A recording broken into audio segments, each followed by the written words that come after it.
Good morning, everyone. Today's lecture is introductory subject. This is the most important topic of the English grammar, and it and there two words are work as introductory subject. आइए आज हम सबसे अपना most important जो lecture है introductory subject का, इसके बारे में डील करेंगे, डिस्कस करेंगे और जानेंगे कि ये क्या क्या काम करते हैं. It and there, these are the two words. It and there, these are the two words that work as introductory subject. They introduce the main subject or the real subject in the sentence. जैसे कि it और there जो है ये ऐसे word होते हैं जो रियल सब्जेक्ट को इंट्रोड्यूस करने के लिए लगाए जाते हैं. आपने ये सेंटेंस देखा जरूर होगा, once there was a king. ये सेंटेंस आपने बहुत बार स्टोरी में भी देखा होगा. ऐसा स्टार्टिंग में लिखा रहता है once there was a king. इसका मतलब क्या होता है? एक बार एक राजा था. वंस मतलब एक, और एक ही मतलब एक राजा, वॉस मतलब था. उस समय देयर, देयर का मतलब वहां होता है, लेकिन उसकी वहां पे हिंदी में लिखा जाता है कि ऐसा नहीं कि एक बार वहां एक राजा था. तो फिर यहाँ पे देयर वर्ड का यूज फिर क्या है? देखिए यहाँ पर देखिए वॉज लिखा हुआ है. वॉज सिंगुलर को रिप्रेजेंट करता है. तो अगर आपकी मेन वर्ड सिंगुलर है, आपकी मेन वर्ड सिंगुलर है, तो सब्जेक्ट भी कैसा आना चाहिए? सिंगुलर आना चाहिए. तो इसमें जो रियल सब्जेक्ट होते हैं वो किंग हो जाते हैं. जो रियल सब्जेक्ट होते हैं वो उसमें किंग हो जाएगा, और ये वॉज जो है मेन वर्ड हो जाएगी. अब यहाँ पे देखिए ये देयर लिखा हुआ है, ये एडवर्ब हो जाता है. सॉरी, ये जो है ये इंट्रोडक्टरी सब्जेक्ट उस केस में हो जाता है तो रियल सब्जेक्ट को इंट्रोड्यूस करने के लिए लगाया जाता है. और ये वंस जो है ये एडवर्ब हो जाता है. तो ध्यान रखिएगा, कभी भी सेंटेंस में इट और देयर जो है इनके यूज को ये इंट्रोडक्टरी सब्जेक्ट कहे जाते हैं जो सेंटेंस के स्टार्टिंग में लगाए जाते हैं. आइए आपको सबसे पहले देयर का यूज करके बताता हूँ कि देयर का यूज कहाँ करते हैं. क्योंकि देयर का मतलब तो एक एडवर्ब होता है, लेकिन यहाँ पे स्टार्टिंग में तो एडवर्ब से स्टार्ट करेंगे नहीं. तो ध्यान रखिए, जब भी स्टार्टिंग में देयर का यूज हो तो वहाँ पे उसका मीनिंग जो है कुछ नहीं होता है. वो सेंटेंस में सिर्फ इंट्रोडक्टरी सब्जेक्ट की तरह यूज किया जाता है जो रियल सब्जेक्ट को यूज करने के लिए लगाए जाते हैं. इसका मीनिंग क्या होता है? अगर मैं बोलूँ कि there is a pen on the table, there is a book on the table, there is a cow on the road. मतलब कोई चीज जब कहाँ पे है, कोई चीज जब जहाँ पे है तो वहां पे सबसे पहले जो है देयर का यूज कर लेंगे. अगर मैं कहूँ कि there is a pen on the table, table पे एक पेन है. There is a book on the table, table पे एक बुक है. There is a boy on the road, road पे एक लड़का है. तो जहाँ पे मीनिंग जो है वहां वाला मीनिंग देना होता है, वहां पे इंट्रोडक्टरी सब्जेक्ट देयर का यूज करते हैं. जैसे एग्जाम्पल लिखिए, there is a book on the table, table पे एक बुक है. अब यहाँ पे देखिए कोई काम हो नहीं रहा है तो इज क्या हो जाएगा? Main verb. This is called linking verb. अब देखिए इज है, हेल्पिंग वर्ब इज है, सॉरी ये जो है यहाँ पे मेन वर्ब हो जाएगी. तो रियल सब्जेक्ट कौन हो जाएगा? बुक हो जाएगा, क्योंकि देखिए बुक एक है. तो यहाँ पे सब्जेक्ट आपका जो रियल सब्जेक्ट होगा वो बुक हो जाएगा, और ये नाउन हो जाएगा. ए एन क्या हो जाएंगे? आर्टिकल हो जाएंगे. देयर क्या हो जाएगा? इंट्रोडक्टरी सब्जेक्ट कहलाएगा. इनको इंट्रोडक्टरी सब्जेक्ट कह लीजिए चाहे डमी सब्जेक्ट कह लीजिए.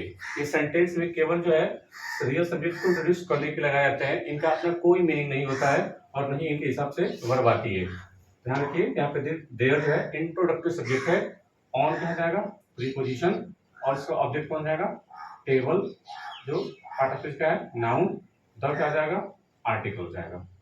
अब देखिए अगर ये लिंकिंग वर्ब है, अगर ये लिंकिंग वर्ब है तो सब्जेक्ट कॉम्प्लीमेंट कहाँ गए?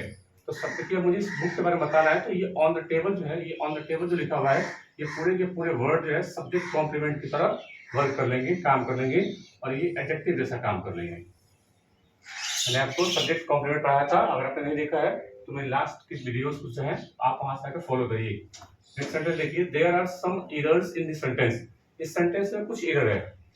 फिर से वही बात, इज हमारा मेन वर्ब हो जाएगी. अब देखिए आर लिखा हुआ है, मेन वर्ब लिखा हुआ है आर, तो सब्जेक्ट प्लूरल आएगा. सब्जेक्ट कहाँ पे? इरर्स लिखा हुआ है, तो आपका रियल सब्जेक्ट यही हो जाएगा इरर्स. जो नाउन लिखा हुआ है, सम क्या हो जाएगा? एडजेक्टिव हो जाएगा. जो नाउन की विशेषता बता दे वो एडजेक्टिव. इन क्या हो जाएगा? प्रीपोजिशन. सेंटेंस क्या हो जाएगा? Object of preposition, and this is noun. This क्या हो जाएगा? इंट्रोडक्टिव. दिस नाउन से पहले लिखा हुआ है, तो ये क्या हो जाएगा? एडजेक्टिव. कौन सा एडजेक्टिव होगा? तो ये जो है डेमोन्स्ट्रेटिव एडजेक्टिव हो जाएगा, दर्शाने वाला एडजेक्टिव हो जाएगा. दिस, दैट, दीज, दोस, ये सभी जो है इंट्रोडक्टरी सब्जेक्ट, ये सभी जो है डेमोन्स्ट्रेटिव एडजेक्टिव कहलाते हैं जब ये नाउन से पहले है तो. अब देखिए हमारे पास केवल एक वर्ड बचा हुआ है, तो देयर क्या हो जाएगा? ये इंट्रोडक्टरी सब्जेक्ट हो जाएगा. इसको आप डमी सब्जेक्ट भी कह सकते हो. अगर ये मेन वर्ब है तो ये लिंकिंग वर्ब कहलाएगी, और अगर ये लिंकिंग वर्ब है तो बाकी की इन सेंटेंस जो लिखे हुए हैं ये आपके जो है सब्जेक्ट कॉम्प्लीमेंट की तरह काम करने लग जाएंगे. तो ये रहा देयर का यूज, जहाँ पे देयर इंट्रोडक्टरी सब्जेक्ट की तरह यूज होता है, वहां पे इसका मीनिंग जो है मीनिंग नहीं ली जाती है, बस ये सब्जेक्ट में केवल इंट्रोडक्टरी सब्जेक्ट की तरह यूज किया जाता है, जहाँ पे इनका मीनिंग नहीं होता, ये रियल सब्जेक्ट को इंट्रोड्यूस करने के लिए लगाए जाते हैं। आइए चलते हैं अपने अगले इंट्रोडक्टरी सब्जेक्ट जो है इट। ध्यान रखिए, इट जो है टाइम के साथ डेट के लिए, डे के लिए, ईयर के लिए, वेदर के लिए और आदि अन्य चीजों के लिए हम इट का यूज कर देते हैं। अगर मुझे कहना है कि इट इज मंडे, लिखा है ना, इट इज मंडे, इट मतलब हालांकि यह होता है, ये नहीं है कि यह मंडे है। अगर हमें टाइम के बारे में, डेट के बारे में, डे के बारे में बताना है, कह सकते हैं it is Monday, it is Sunday, it is October, it is 12 o'clock।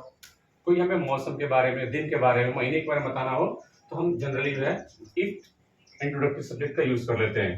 यानी कि जब भी ये इंट्रोडक्टरी सब्जेक्ट की तरह काम करते हैं तो वर्ब इन्हीं के अकॉर्डिंग आती है, वर्ब इन्हीं के अकॉर्डिंग आती है। देखिए लिखा हुआ है इट इज मंडे, मंडे, तो इज क्या हो जाएगी, मेन वर्ब, मंडे क्या हो जाएगा, this is called real subject and it is noun.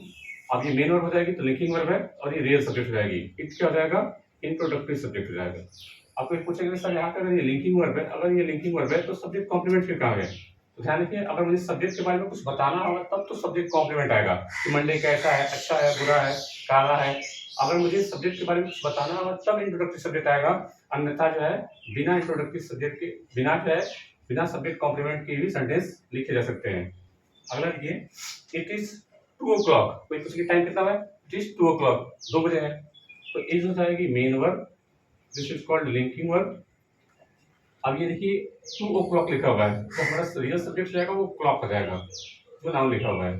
यानी कि ये ओ का मतलब ऑफ होता है, घड़ी के 2 बजे हैं, ये ओ का मतलब ऑफ होता है, जो इसका कंसाइज वर्जन है, इसको आप क्लॉक ऑफ 2 ऑफ क्लॉक कह सकते हैं, यानी घड़ी के 2 बजे हैं।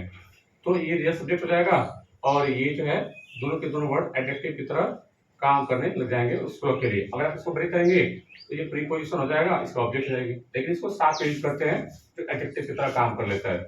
अब ये लिंकिंग वर्ब है तो सब्जेक्ट कॉम्प्लीमेंट कहाँ है, देखिए कोई वर्ड बचा नहीं है जो सब्जेक्ट कॉम्प्लीमेंट हो जाए, इट क्या हो जाएगा, इंट्रोडक्टरी सब्जेक्ट हो जाएगा। अब मुझे सब्जेक्ट के बारे में कुछ बताना नहीं है, मुझे सब्जेक्ट के बारे में कुछ बताना नहीं है। अगला देखिए इट इज जुलाई, तो कुछ पूछे कि कौन सा महीना है, इट इज जुलाई, तो यहाँ से इट हो जाएगी मेन वर्ब और ये हो जाएगी लिंकिंग वर्ब। रियल सब्जेक्ट क्या हो जाएगा, जुलाई, महीने का नाम है तो नाउन हो जाएगा, इट क्या हो जाएगा, इंट्रोडक्टरी सब्जेक्ट हो जाएगा। अब देखिए यहाँ पे सब्जेक्ट कॉम्प्लीमेंट है, अगर मुझे जुलाई के बारे में कुछ बताना होगा, उस सब्जेक्ट के बारे में कुछ बताना होगा तब यहाँ पे जो है सब्जेक्ट कॉम्प्लीमेंट आ सकते हैं, अन्यथा जो है ये बिना सब्जेक्ट कॉम्प्लीमेंट के भी लिखे जा सकते हैं। अगला इट इज 2025, अब मुझे बताना कि कोई पूछे कि कौन सा साल चल रहा है, इट इज 2025, तो यहाँ पे भी इट हो जाएगी main verb, this is called linking verb. 2025 का हो जाएगा सब्जेक्ट हो जाएगा, पार्ट ऑफ स्पीच का हो जाएगा noun, it is introductory subject. तो आपने क्या देखा कि कैसे जो है टाइम के लिए, डेट के लिए, डे के लिए, ईयर के लिए, वेदर के लिए हम इट इंट्रोडक्टरी सब्जेक्ट का यूज कर सकते हैं और इनके बाद हमेशा जो वर्ब सिंगुलर रहेगी, यानी कि ये देयर और इट दोनों इंट्रोडक्टरी सब्जेक्ट कहलाते हैं, लेकिन इट हमेशा अपने साथ है वर्ब सिंगुलर रहती है क्योंकि इसका पार्ट ऑफ स्पीच प्रोनाउन होता है, यानी कि इसके बाद जब भी सब्जेक्ट चाहे जो भी हो, चाहे प्लूरल हो चाहे सिंगुलर हो, वर्ब हमेशा इट के अकॉर्डिंग आएगी। लेकिन देयर केस में रियल सब्जेक्ट के अकॉर्डिंग, अगर मैं यहाँ पे देखिए देयर वाज आउटिंग लिखा, अगर यहाँ पे टू किंग कर दूंगा तो फिर यहाँ वॉज क्या पे वर करना पड़ जाएगा। अगर मैं यहाँ पे एक किंग के बदले टू किंग कर लेता हूँ तो रियल सब्जेक्ट तो टू किंग हो जाएंगे, तो किंग दो हो जाएंगे, तो यहाँ पे वॉज क्या पे वर करना पड़ेगा। ये जो है कुछ आपके लिए होमवर्क, आप इसको ब्रेक करिए और इनके पार्ट पता करिए कि क्या क्या लिखे हुए हैं। तो आज के लिए इतना ही। कमेंट सेक्शन में जरूर बताइएगा कि कैसा लगा इंट्रोडक्टरी सब्जेक्ट, एकदम धांसू ये कंटेंट था आपके लिए। आज के लिए इतना ही, थैंक यू।